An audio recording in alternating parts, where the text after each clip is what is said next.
ওই যে বাড়িটা দেখছো, ওই বাড়িটার পরের বাড়িটাই আমাদের। যাও। যাব? তুমি যাবে না? তুমি একা যাবে। তোমার বাড়ি আর আমি একা যাব? হ্যাঁ, সেরকমই তো কথা ছিল, তাই না?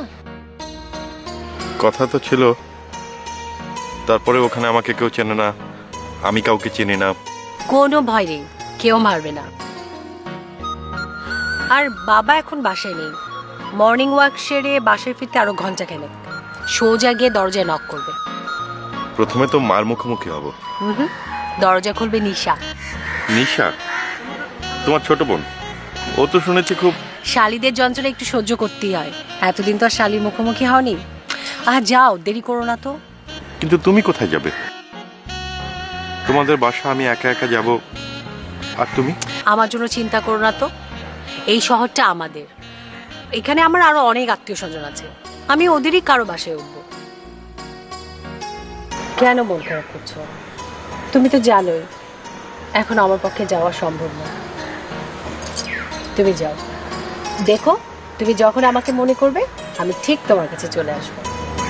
চল, গুড লাক। যাও।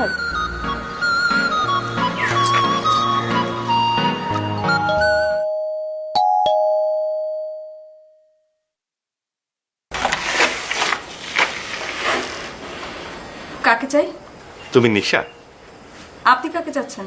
তুমি এত সুইট ভাবিনি। সরি, দরজাটা না বন্ধ করে পাচ্ছি না।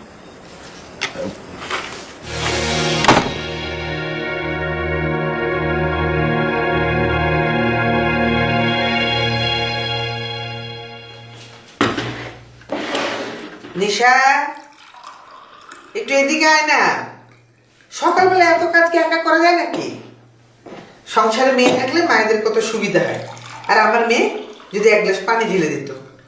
কত আশা করে বড় করেছি, আর হয়েছে একেবারে উল্টো।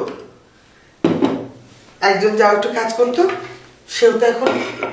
আয় নিশা, নিশা। মা, আমি এখন কিছু করতে পারবো না, আমার কলেজ টেস্ট আছে। তোর বাবা এলো বোধহয়, দরজা খুলে দে।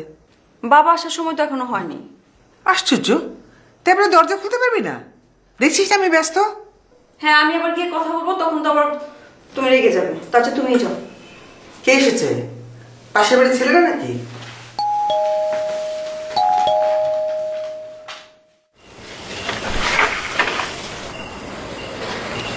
কে তুমি?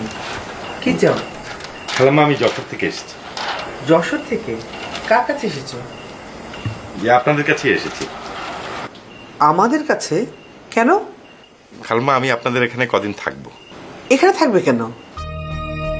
আমি তো তোমাকে আগে কখনো দেখেছি বলে মনে পড়ছে না। তোমার পরিচয় কি? পরিচয় দাও। আমি রাতুল। শুধু নাম বললে হবে না। তুমি কি আমাদের কোনো আত্মীয়? হ্যাঁ, না, বুঝেছি, যাও, বিদায় হও। আত্মীয় নয়, পরিচিত নয় বলে এখানে থাকতে এসেছি, যাও। খালাম্মা, খালাম্মা,